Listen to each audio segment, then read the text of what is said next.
Hey everybody, what's up? It's David Ariev here again for eyedesyn.com, coming to you with part 2 of this very in-depth Mars tutorial. Now today is all about these Kitbash3D buildings, and we'll be starting with them in a clean scene where we can retexture them and bring a lot more life to the buildings.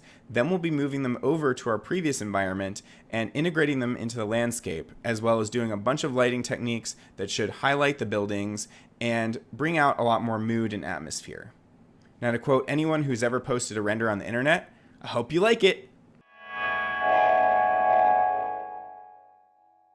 Alright, so this is kitbash3d.com, and I can't say enough good things about this site and these packs. There's really nothing out there that's this accessible for small teams and solo artists, and these Kitbash packs really open up a whole world of creating sophisticated looking renders that wasn't available before. And many of these just have a crazy amount of detail, and it's very much like Legos in that it takes out the most painstaking part of the process, which would be modeling, and just focus on the lighting, mood, composition, texturing. Even though these all now come with textures, you can still go in and add additional details or swap out textures and make them look however you want. So we're going to go for this space colony because I'm trying to create this semi-realistic looking Mars as if scientists have just landed on the planet and started setting up camp. And here's the overall pack. And there's a lot of cool crinkly cloth-like textures and metal textures already in here, but we can probably beef these up even more. Now don't forget that we've got that promo code running. It's ArievBash, and that'll give you an awesome 15% discount off of any order at Kitbash3D. Alright, so let's just merge in our space colony here. I'm going to use the FBX file, and I'll just frame up on these here. Now we're going to want to drop in maybe a floor and a daylight so that we can see the textures in a better context that's not so flat. So let's come over here and rotate around our daylight. And on the floor, I'm just going to create a diffuse material and set it to a dark gray. In the daylight, I'm going to take down the blue and the sky color and the orange as well.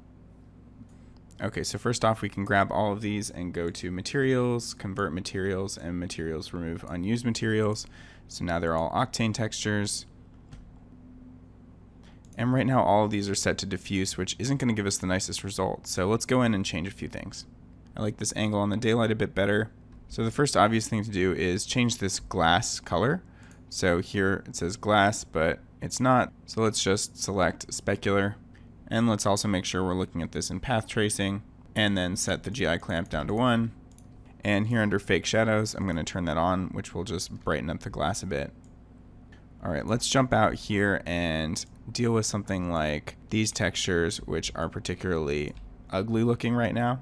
Okay, so this is our dark plastic texture, and it exists all over the place on these doors and on these giant water containers or whatever these are. So in this case, let's deal with these first, but I want to treat this differently and maybe do more of a metallic texture here. So let's zoom on into this door, and first I'll just set the mode to glossy, and let's rotate our daylight so that we're actually getting some light hitting the surface. And let's go to our node editor here, and let's increase the roughness. So now it's actually catching some light. And for the time being, let's remove the bump so we can actually do something in the roughness. Let's just duplicate this texture and put it into the roughness. And then maybe play with the gamma. If we remove the diffuse, we can see a bit better what the roughness is actually doing. Let's drop in a gradient and make this a bit more extreme. So something like that. And let's bring back the diffuse. And let's bring the bump back, but not all the way mixed up. So let's put this in a multiply and then drop a float in here and bring this pretty far down. And this is looking pretty nice, but it's causing some firefly issues. So I think in the gradient we can just set this a little bit above black so that it's never fully shiny. And let's go even further with that. There we go, so that's cleaning up a lot more nicely. Okay, now let's treat this orange material here. Right click and select material. Set it to glossy. Bring up the roughness. And I think this could actually work as is. maybe we bring down the specular a little bit because it's blowing out so much.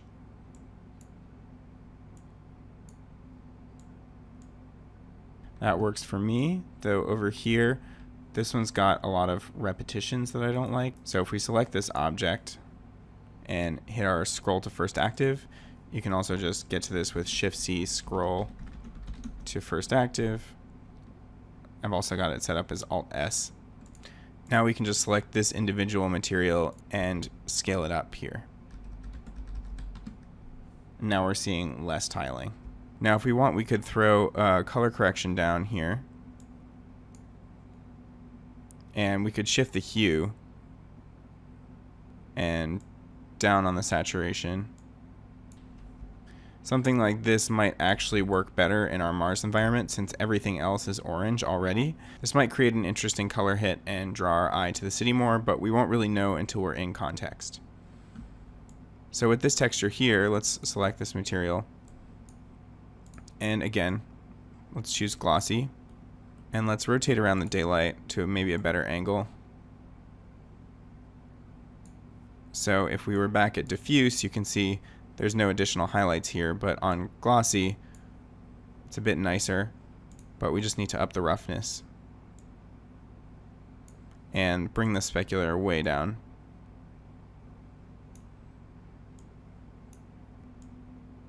So it's subtle, but that adds just a little bit of a sheen to the fabric. If we were to go back to diffuse, it would look like this. Okay, now let's deal with these guys. So if we right click, we can select object and then hit scroll to first active. And here, let's just duplicate this dark plastic material and replace it. Let's jump in here and click get active material and give ourselves more room. Now I'm going to lose these other two textures for the time being. Now one thing that jumps out to me is that there's this really hard line here, and this is due to the UV mapping, and we can fix this. So let's go UV transform and projection. Now the first thing you might do is try a cubic projection. So if we go to box here, we can lock aspect ratio and scale this up. But now we've got these other lines here instead. So this doesn't really help us that much. The answer to this is triplanar. So if we just drop in a triplanar node here, we want to select single texture because otherwise we'd have to connect this node up to each of these slots here. And then we also want the texture projection to be triplanar. So let's scale this back up. And now you can see with this blend angle, if it's down at 0, we have these hard lines. But if we pull it this way, we feather them out. So triplanar is basically just a feather. Now, actually, I'm looking to make a metal material, so we don't need the diffuse at all, but we can still use this same idea with the roughness map. So let's drop this in the roughness, and we'll just kill the diffuse and bring it down to black. And let's bring the index up. Now, this is a lot more subtle, and we'd probably never see this, but we can still use this same triplanar node here. So let's hold down Alt, connect it up, and then copy these over and pop them in. Now we've got it blending a little more nicely, though I think we want to scale it up a bit more. Let's get rid of this. Or actually, maybe we want to scale it down. I think I'm good with that, and we didn't need such an intense blend angle. Let's get rid of this too. And then in the bump, let's drop in a noise so that we start to get this interesting dented metal. Let's go UV transform. Let's scale this one up, and then we'll combine this with a smaller noise. So we want a mixed texture node, and let's combine our big noise with our small noise. This one will scale way down. And on the contrast for the big noise, we can bring that up a little bit, or a lot, to get these more defined features. We'll mix this whole thing down later. Same thing with this contrast here.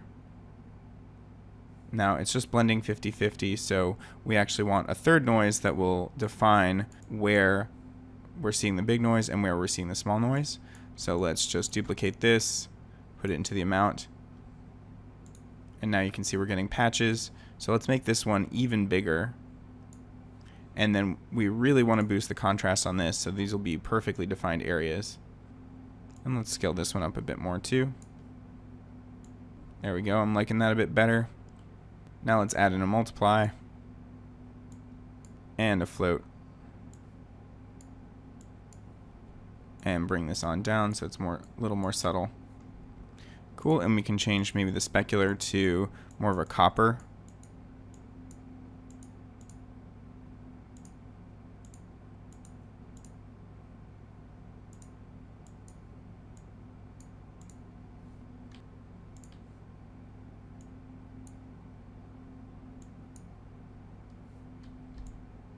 I think that's kind of interesting right there.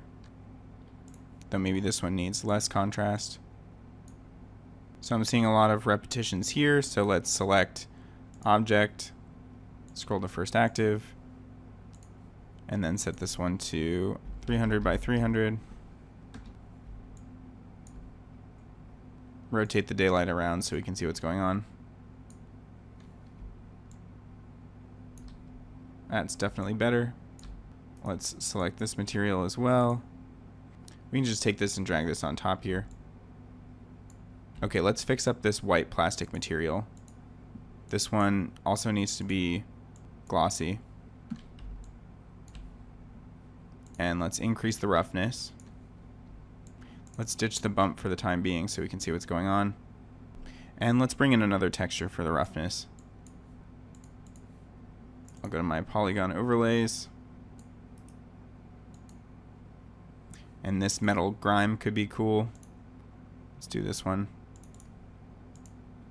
See if we can see that taking effect. Let's bring down our diffuse so we can just focus on the roughness. Pop a gradient in.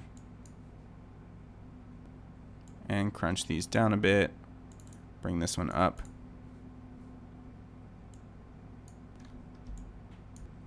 If we put our diffuse back on, and let's bring the bump back in. But let's also mix the bump down because it's a little bit too extreme.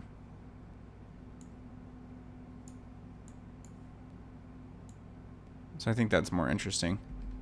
Now another thing we can do with this blue material, since we put a lot of effort into this copper bump material, we can just duplicate it and we can use it to overwrite this blue material. So if you hold down Alt, it'll fully replace this blue material.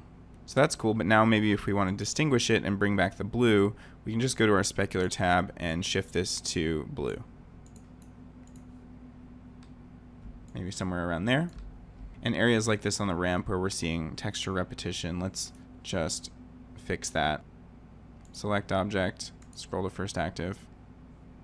Okay, in this case, I don't really want to scale up the bump, but I do want to scale up the other texture. So let's just duplicate this and replace. And then come into our node editor and up the transform on the roughness.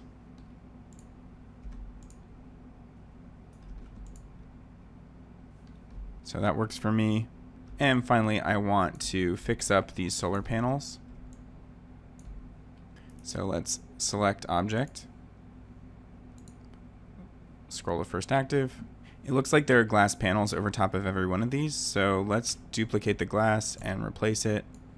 And if we look at solar panels, they're just kind of a bluish material with checkers. We're not going to be that close to these objects, so it doesn't matter if we totally nail it, but in general, that's what we want. So in this glass, let's just change it to a glossy material. And let's just put an image texture into the diffuse. And now I'm going to scroll down and find a tiles texture. So something like this ambient occlusion map should actually work pretty well. So let's just dump that in there. And let's UV transform and scale it down. And let's invert it. And now let's boost our index and change the specular to a blue. Okay, I think this actually works, and when you rotate on an angle, you see that they look a lot more like solar panels.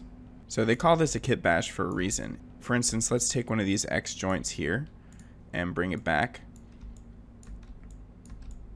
And then let's grab a hallway from over here, one of these hallway mediums, scooch it on over.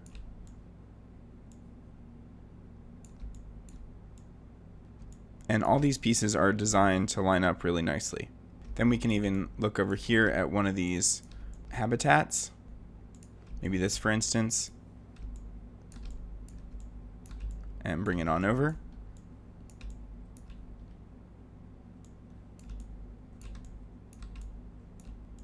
And you can see this even comes with a little bridge piece.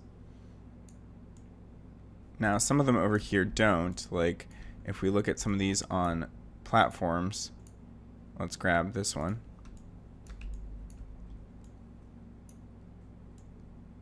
And let's move this circular one back. So let's just, for ease of use, let's drop this hallway under this X joint and duplicate this over. So you can see this doesn't line up, but there's actually a piece right here for that purpose.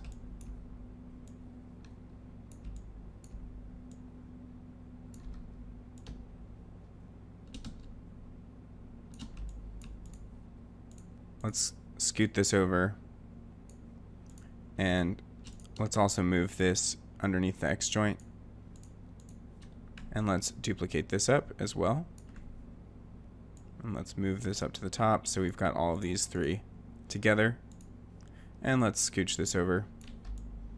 And now we could go and find this piece, for instance, rotate it 90. Actually, maybe in this case we need this one.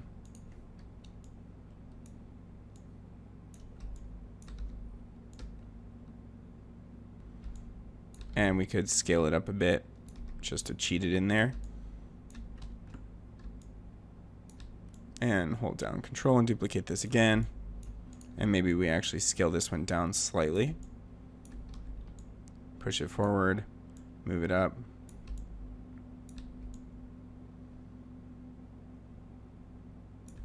But you can see how easy it is to create larger constructs. The same thing goes over here with these pieces. There are X joints, and then there are turns, and 45-degree turns, and these corridors also connect up to the smaller ones. And there's some really interesting detail in some of these pieces, like this large airlock that has cords coming out. So with just enough work and some kind of Zen sessions, you can build up some pretty big complexes of these tunnels and make your own city. Take a look at the concept art for this pack, for instance. There's just networks of these things, and this artist went to town in making these little complexes and building up these pretty elaborate looking structures. Alright, so I'm just going to group all this with Option G and call it Space Colony. I deleted out the sun and the plane. I'm just going to copy this whole thing into our Mars project file and paste it in. And immediately you can see that we've got an issue. I kind of screwed up because these two scenes are totally different scale, and what that means is when I scale this down to size, which I will, it'll change the resolution of all of those textures that we put effort into. So I'm gonna have to go back and make some tweaks to those textures. This can definitely make your life more difficult if you're not comparing scene scale, and a good test would have been just going in here and copying in one building to start, just to see what the scale difference is, and then going back to this scene here where we did our texture work and scaling everything down, and then start texturing. Or if you want, you can also just immediately bring all the buildings in here and turn off the stuff that makes this hard to navigate, like turn off all these rocks and things and do your texture work in here, which could have actually been even better since all of this is in context and in the lighting conditions that we're actually going to use. So let's just turn off most of these things other than the sand to see how our textures are doing. And let's duplicate this main cam and zoom up to some of these buildings so we can see what's going on. So it actually looks like on the whole we're doing okay, especially because these big buildings are UV textured, so their textures are not ever going to change when we scale things up and down. Whereas these tanks are the things I was most concerned about. I think this is still looking just fine, so I'm actually not going to bother making any changes, especially since we're going to be pretty far back from all this stuff. I'm going to bring back all of our objects so that we can better place these buildings. Okay, and I think the first thing that's bugging me is this blue material is too extreme, so let's go to the specular and tone it down. And at this point we want to start with a clean slate, so I'm just going to hide this space colony from render, and then I'm going to go and untick check camera so that we can look around and select buildings and then bring them in one at a time. Okay, so let's start with these large square buildings here. And let's bring it out of the hierarchy. Okay, and unfortunately this is like way too slow to navigate. So what I can do at this point is make things a little easier on myself and create a new layer. A couple new layers. One we'll call Essentials, and the next we'll call Extras. And so any of these things up here that we don't need to block out the composition, we'll just drag into Extras. Same thing goes with all these. And when we're dragging in, make sure to hold down Control so that we get all the children as well. And now I'm going to just turn this off from the render and from view. Okay, so let's go back to our layers and turn the extras back on for a second. Cool, so the idea I've just had with this image is to create kind of a downtown or set of really tall buildings here in this zone, because I feel like all of these jagged cliffs and lines are kind of pointing us to here, and this is pointing us to here as well. So this feels like the focal point to me, and I also don't want to cover this cool detail of this cliff in the background. So I'm going to cluster those tall buildings kind of way over the hill, and I want to bury them in the fog so that they feel really big. But then I also want to create some smaller buildings and complexes that would sit down in here, and this would give us a couple regions for our eye to travel. There's not much going on down here, so it makes sense to put some of these buildings here, and then our eye would follow this up towards these big buildings, and if we want, we could even put some guy sitting right here in the foreground or something like that. So again, let's turn these extras off for while we're working, and I'm going to untick check camera here, and then I'll jump into this other camera. And it's still difficult to navigate the viewport, so what I can do is just shut this off fully, and then it's a lot faster to move around. And I actually want to see these extras for a second just in the viewport so I can make sure that I'm positioning this building properly. And now let's just scale this way up. And then bring it up as well so that we see a bit more at the bottom of it. Now if we bring back our extras here, maybe rotate this building around, something like that. This is looking a lot more promising because the fact that this is buried a little bit in the fog means that we're going to perceive it as a lot bigger. And I also like this highlight that we're catching up here. And the other nice thing is this focal point here is close to the third line, which is another good thing, and that creates some more visual interest. So maybe we'll have some stuff here and then some stuff over here.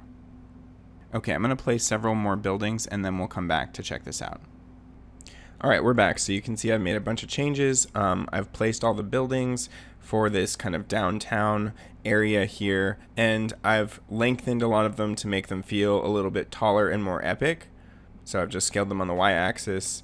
I've scooted this mountain into the background a bit to give it a bit more perspective haze, and that way it's not competing as much with these buildings and it's a little bit lower down. And then I added in this mountain range as well as the one back here behind these satellite dishes. Now the satellite dishes I found on NASA's website. So if you just Google NASA 3D, you'll find this page, and then in the 3D models here you can scroll down, and it's this DSN 70-meter dish. It downloads as a Blender file though, so you'll have to convert it to an OBJ or an FBX to use it. But I thought this added a lot, and it's cool seeing these kind of buried even further in the background, these massive satellite dishes. Now the last change I wanted to make was just this slight shift in the camera. I panned it over a bit because this puts the buildings more on this third line, and I think this is just a bit of a nicer composition. Okay, next I'd like to add just a few little lights to these buildings, which I think will help sell the scale a bit more, and maybe a bigger ambient light emanating from within these buildings, which will draw our eye to them even more, and maybe add a bit of mystery, like there's some kind of construction project or something crazy going on down in here that we can't see. So I'm going to jump back to our layers here and turn off the extras, and I'll jump into this other camera here so we can navigate around, and I'm also going to turn off the volume. So let's drop in an Octane area light, and let's find this building here. We'll just drop this light underneath this and hit reset PSR and then bring the light back out. So here what we can do is under the details of this light, we can change it to sphere, and then let's just scale it down. So I'm just going to create 4 of these for this building, 1 on each corner.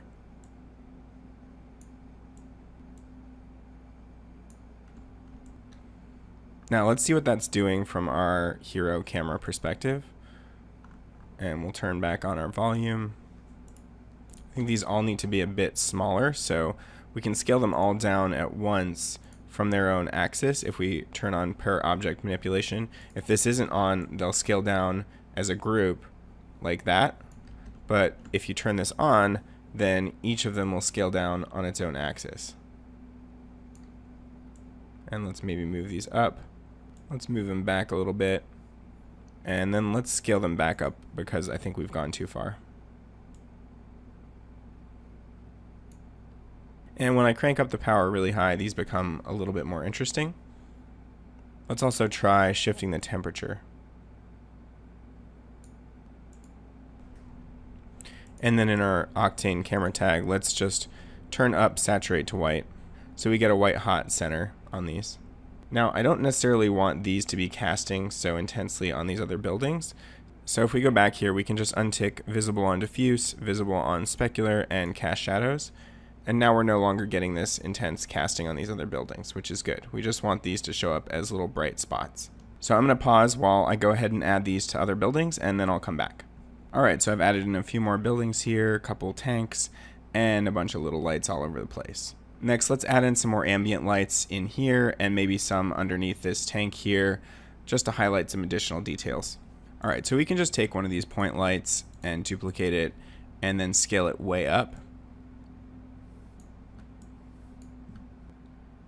And this one, we're going to want the opacity to be 0 here so that we're not actually seeing the light source.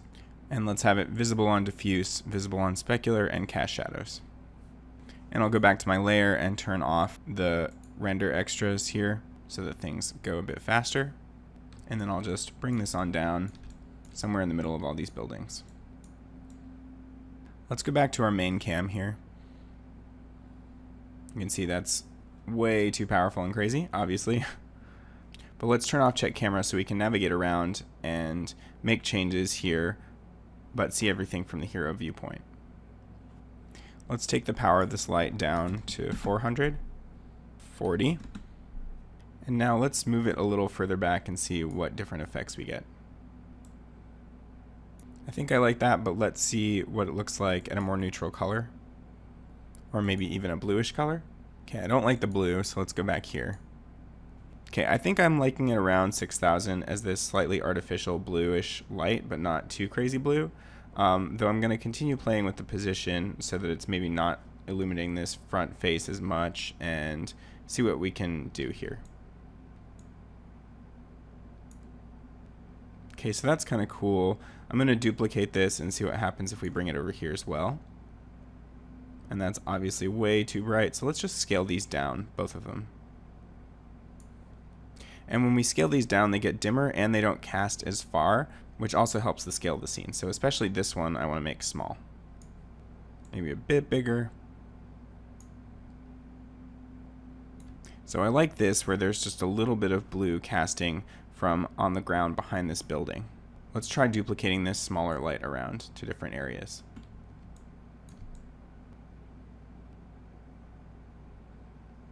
Like maybe down in here. And another one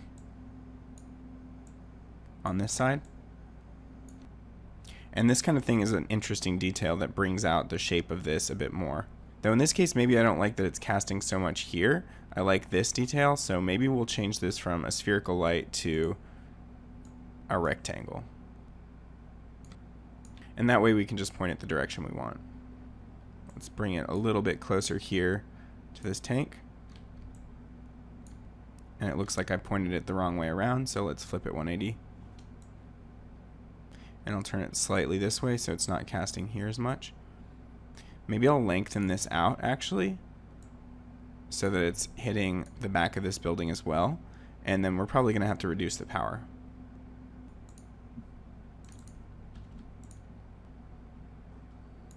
On second thought, I don't love how hazy this is getting, so let's just do one light for here and one light to try to accentuate this edge. So let's bring this back, place it behind this thing, and then we'll duplicate out another one and maybe elongate this vertically. So I think that's kind of an interesting little detail, though this one is still maybe too bright. Let's see if we can do the same for this bigger edge here.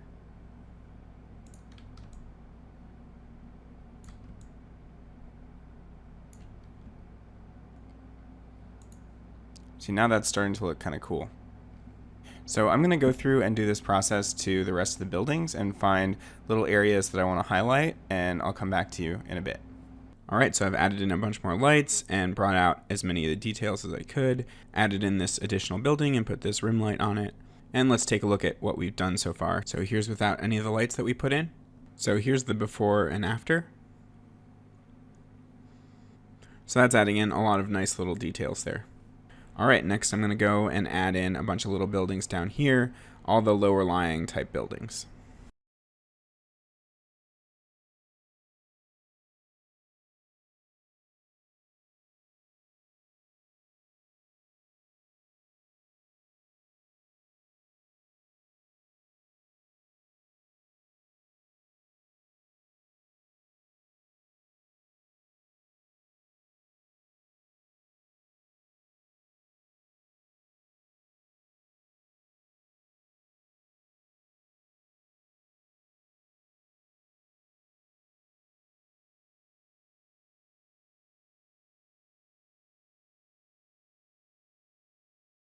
Okay, so here I'm just going to make sure that the ground is always touching these so that we've got the proper context shadows and so that these habitats aren't buried in the ground.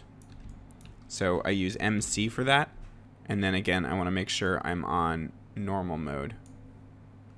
And it's pretty tricky because we actually have 4 planes that are creating the ground, so unfortunately I don't know a better way to do this, but I'm just going to have to go through and make sure each one is pushed downwards to reveal the habitat.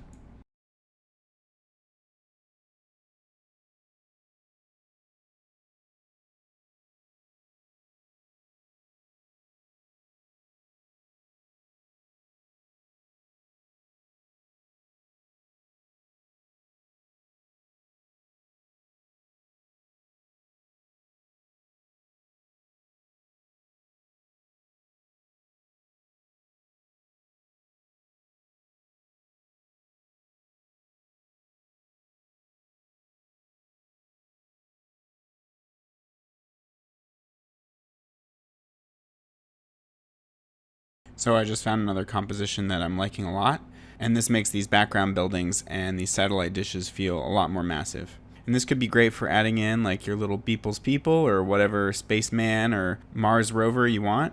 Alright, I'm going to keep adding more little details to this scene.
So there's also, of course, a ton of cool stuff on TurboSquid that you could pick up if you've got the budget for it. All these are pretty sweet. I've had this one for a while, and I'm just going to remove the guns and drop that in.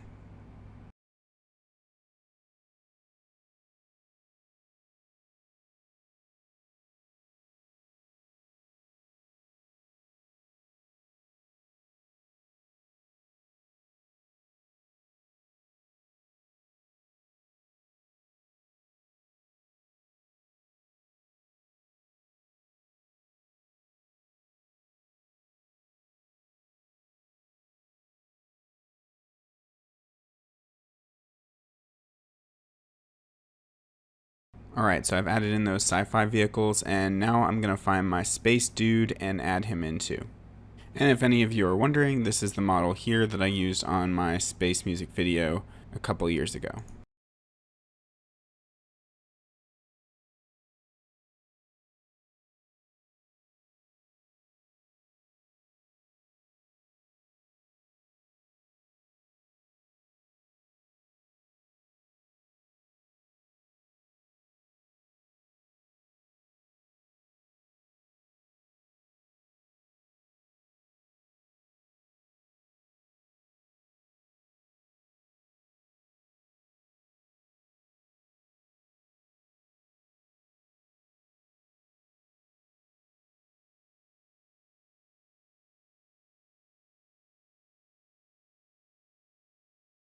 Alright, so I've got my astronaut dude in there, just plopped on down. And I've got these other little astronaut guys back here. Interestingly, I had to boost his texture because he was looking really gray. But weirdly, when I did that, these guys blended into the background so much you couldn't even see them. So I split out the textures so that they could stay darker, and this guy is lighter.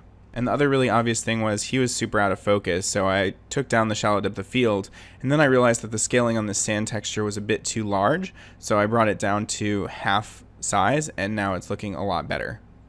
Cool, so now let's take a look at our composition from up high between those canyons.